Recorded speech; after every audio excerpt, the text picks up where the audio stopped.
Hello, welcome to this 23rd day of the 30 Days of Live Video Challenge that I'm doing. Today I'm going to be talking about the power of networking.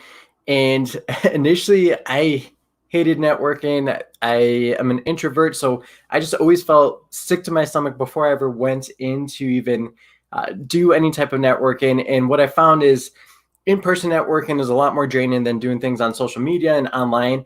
And I've kind of sprinkled kind of the way I do things quite a bit. So I do, when things are not COVID special, I do some in-person networking, but I do try to limit that because that does drain me a lot. And I have to be very intentional when I am in that kind of in-person aspect where I have to make sure I talk to someone really quick in order to not just shell up and be claustrophobic the rest of that in-person social networking opportunity. So that's one tip. When things do get back to normal, if you hate networking, and make sure that you find someone that you can just talk to and just break the ice really quick. And it doesn't matter. You don't have to talk with that person the rest of the time. You just need to go and have that quick first win. So just like many other challenges that we face, if you get that first win and you start to build some momentum, you want to do that early on when you're networking.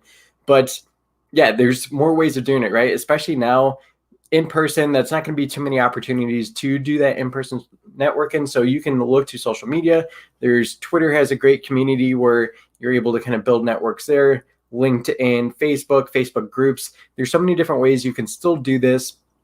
And so you just want to make sure that if building a network, building opportunities and meeting new people and finding out all the coolness, I think that's one of the best things that has come out of networking for me is just being entrenched in a little bit more of the culture than what I'm just exposed to and what I'm aware of.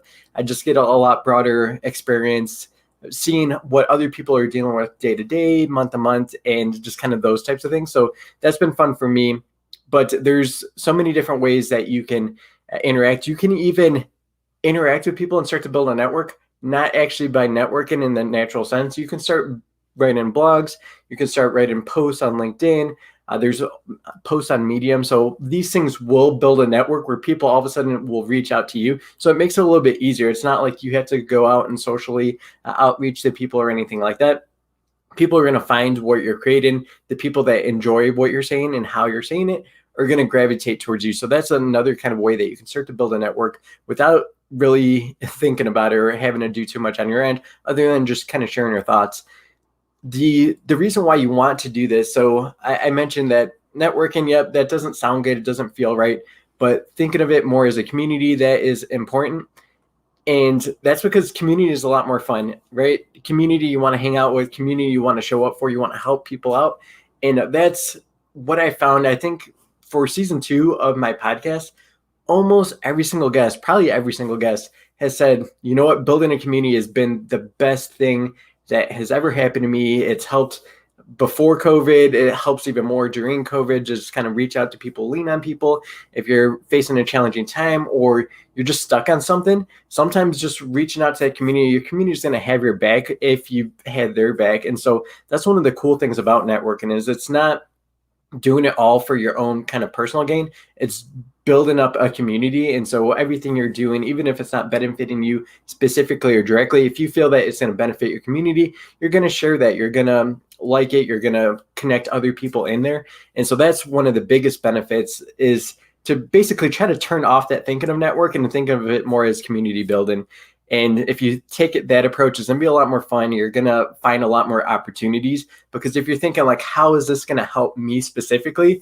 You're not going to have that many avenues. Not every single person you're talking to is going to be able to add value specifically to you. That's a very selfish way to think about things too. But if you think about it, well, how can I help this person or have this person help the community? How can these things kind of feed into each other and become something bigger and better than what they would be on their own?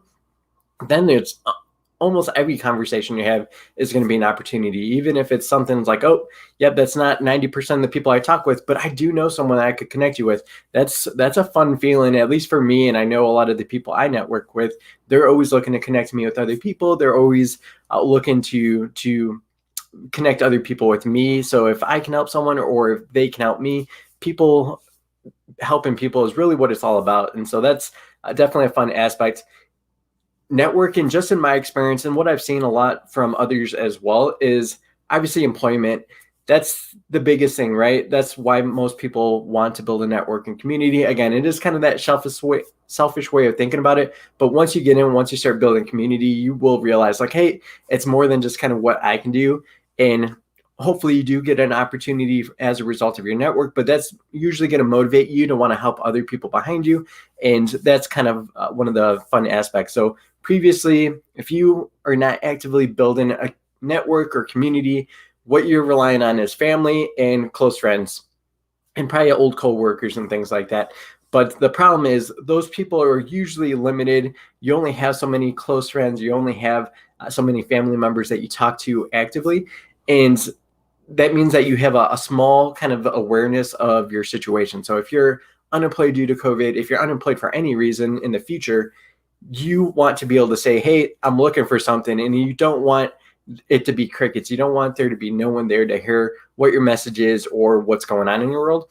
And so you want to build your network and community well before you're going to need it, because these things compound exponentially. So if you start out with just your natural network, it's going to be this small, but once you start adding people, it builds out all these different layers of your community and network. And so it's going to be an awesome experience for you.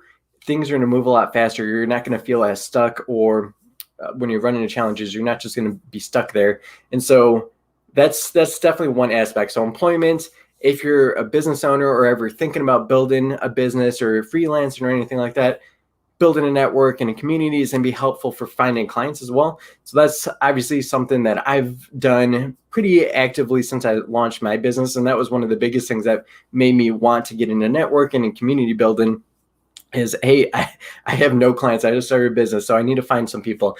And that's when I kind of started to discover it. It's like, yep, there's a lot of things I was doing that wasn't working. It's because it didn't feel fun. It wasn't fun for me. But once I found those things that were fun for me, like content creation, actually being in communities where I feel like I'm more welcome there and kind of more part of the scene, was definitely helpful as well.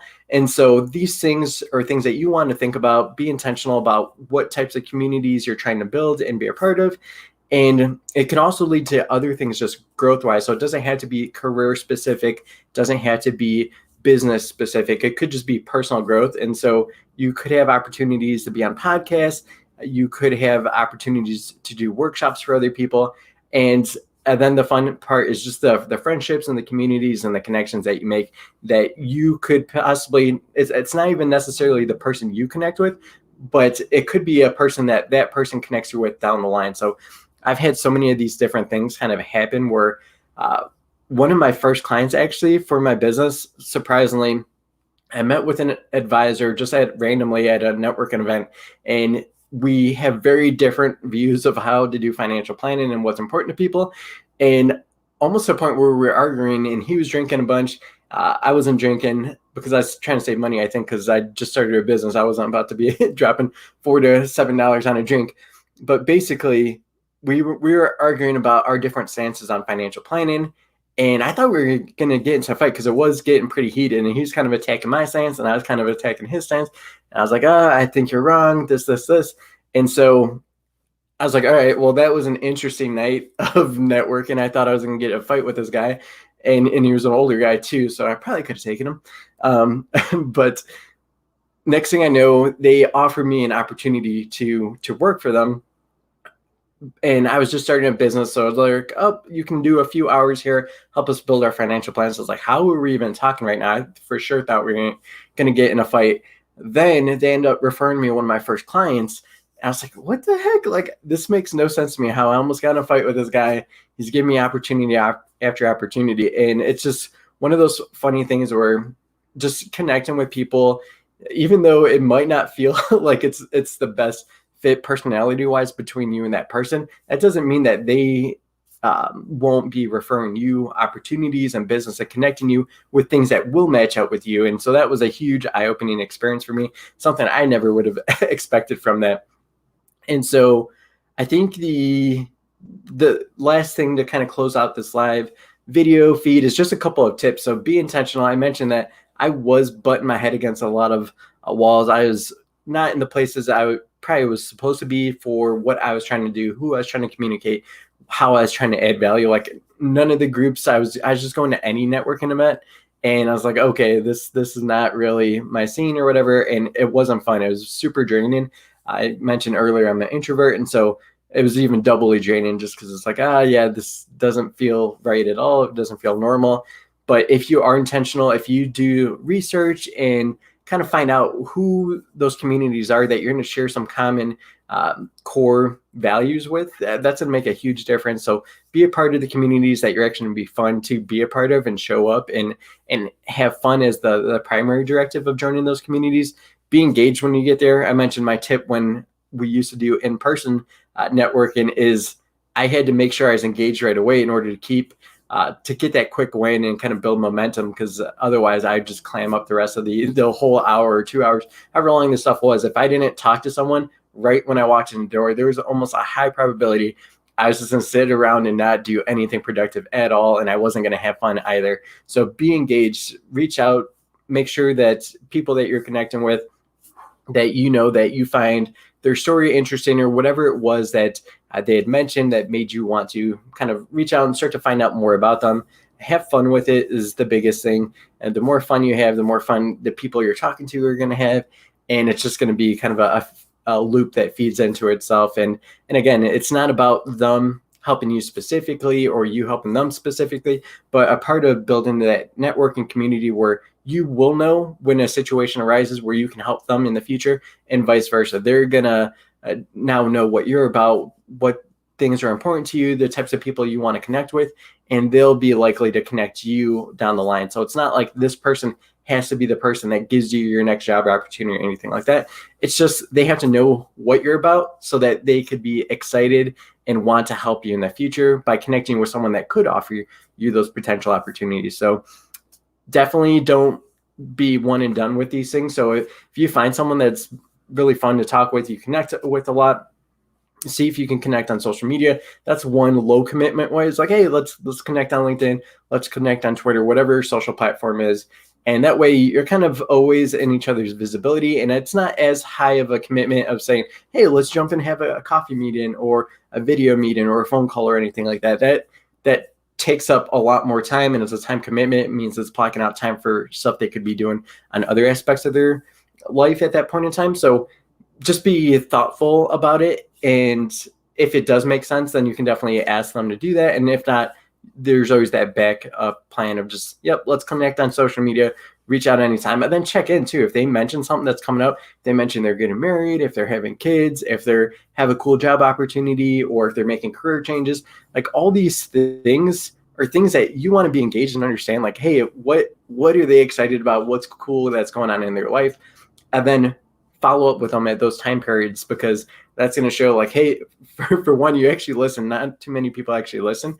But then number two, that you care, and that you cared enough to reach out and wanted to know how things are going. And again, you're not doing this for selfish reasons, but it's to actually give them a boost. And I guess in some way, when you're boosting up other people, it makes you feel good. So I guess there is some selfishness to that, but yeah, just make sure that once you start to build these relationships, that you start to connect with them and engage with them. So it's not like, hey, I met a random person on vacation, or I met a random person here, and I'm never going to talk to them ever again, even if they were a cool person or a cool conversation was had.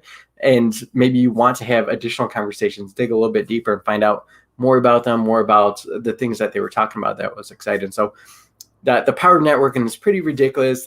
And the biggest thing is building community and having fun. So hopefully you enjoyed this, and let me know if you have any questions. I have 7 more live videos to go.